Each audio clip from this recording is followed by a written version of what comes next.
Hello and welcome to the Hub, the education network for Waltham Forest. On this website, education professionals can find all the information they need to work in education in this borough. We cover the whole age range from 0 to 19. This video is specifically for those council staff who work with schools in early years settings on a one-to-one basis, so will produce reports based on their visit to that school or setting and want to upload them on a school or settings page. So this includes school effectiveness advisors, early years consultants, health and safety advisors and governance services, to name but a few. And this video is also for senior managers who will need access to those reports produced about individual schools and settings. And if you've not already done so, then please view our video guide to a school and provider page for council staff, as this video will refer to many of the things we introduced there. So from that earlier video, we know that there's a hidden documents area within a school or settings page accessible to only the senior staff of that school or setting and those council staff who work with schools and settings. In this video, we'll demonstrate how to upload a report we've carried out and finalised, so that there's a central record of that document which those senior leaders can access from both the school or setting and the council. So let's go to a school page and the documents area. So please remember that the documents in the area are supposed to be the final agreed versions for reference only. And please also remember that you can also only see the documents area after logging in. So let's do that now.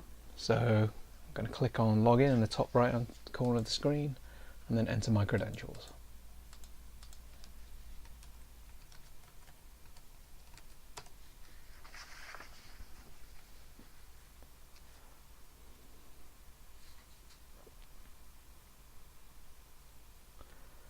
So I navigate to a directory now that I'm logged in from the News and Networks menu, and then I click on either this or one of these sub options in order to get a filtered list. So I'm going to go to one of the school pages now, so I'm going to click on this. So it takes me to a directory which is pre-filtered by only the schools. So let's go on to Ainsley Wood's school page.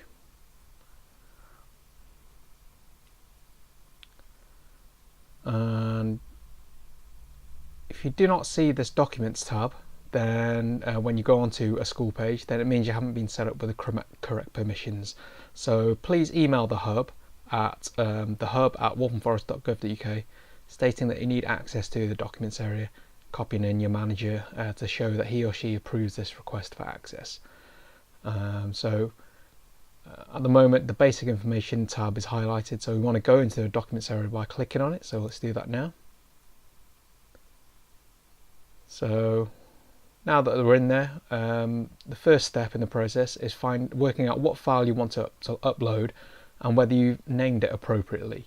And the file name is important because we want to make it immediately obvious to others what that document is.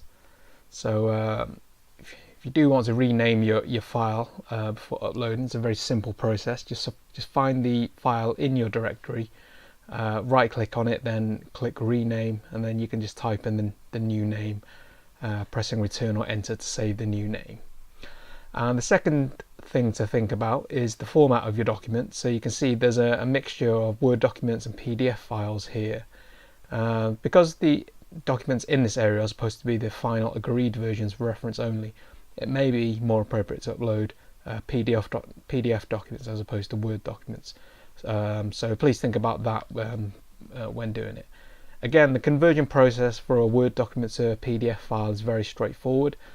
So if you're in a Word document, so for example, if I want to convert this document, then what I'd do is I'd open it up, and then instead of saving, I'd click Save As, Type, and then I'd click the drop down list and choose PDF instead of a Word document. And so after clicking Save, I'd see the PDF document in my directory, which I can use to upload instead of the Word document. So that's file preparation. So now that our document is ready, we can start the document upload. So in order to do that, all I do is click on this button here. and then the first thing it asks you to do is categorize your document from the drop down list, and so it's highlighted with an asterisk, which means you do have to select a category. So I'm just going to choose V, and you're asked to enter a date that's uploaded. I'm just going to keep it as today's date, and then ask you to choose a file from your file directory. So I'm going to choose this document here, and got the correct category, I've got the date of upload, and I've got the type of file that I want to upload.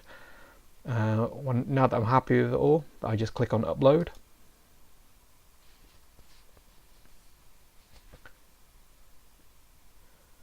And now it's giving me a tick mark message saying the file has been uploaded, and the file appears at the top of the list. So it's got the name of the file, the category, the date it was uploaded, and also by who. And because I logged in with my test account, that's why it's got my name there. And you can sort this file list by clicking on the heading. So if I wanted to sort it alphabetically, I could click on file name.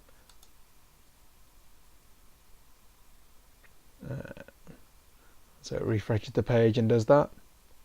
Or I can filter by date uploaded, which is probably a more useful measure. But you can see that I've also got these categories here. I can filter by the category. So if I wanted to see only those fee documents, I could click this to get a filtered list of fee documents. And similarly, I can look at particular academic year's documents as well. So those are ways of making it easier to find the document that you want. And you can also delete files that have been uploaded, but you should be careful about doing this though, as once it's removed, it will be permanent and you won't be able to get it back. So all you have to do is just click on delete on the right hand side, and then it will ask you for confirmation, and if you're sure, then you can delete the document. So I imagine the only time you'd do this would be if you've uploaded an incorrect version of the document, or perhaps the latest report is all that's needed, so you don't need the older reports. So you want to get rid of the old reports and just have the new ones in there. However, leaving an audit trail of reports is usually quite a good thing. So it doesn't really harm things to leave older documents in there as well, given that we can now filter by academic year as well now. So okay, so that's how to upload documents in on a documents page here. It's the same process in the heads only area. So if I click on heads only, it's the same documents table, except it's only accessible by the head teacher on the school side, but the document upload process is the same. Okay, so to wrap up, this has been a guide to uploading documents on a school or provider page on the hub for council staff. So please take time to view our other videos if you need help with using the site.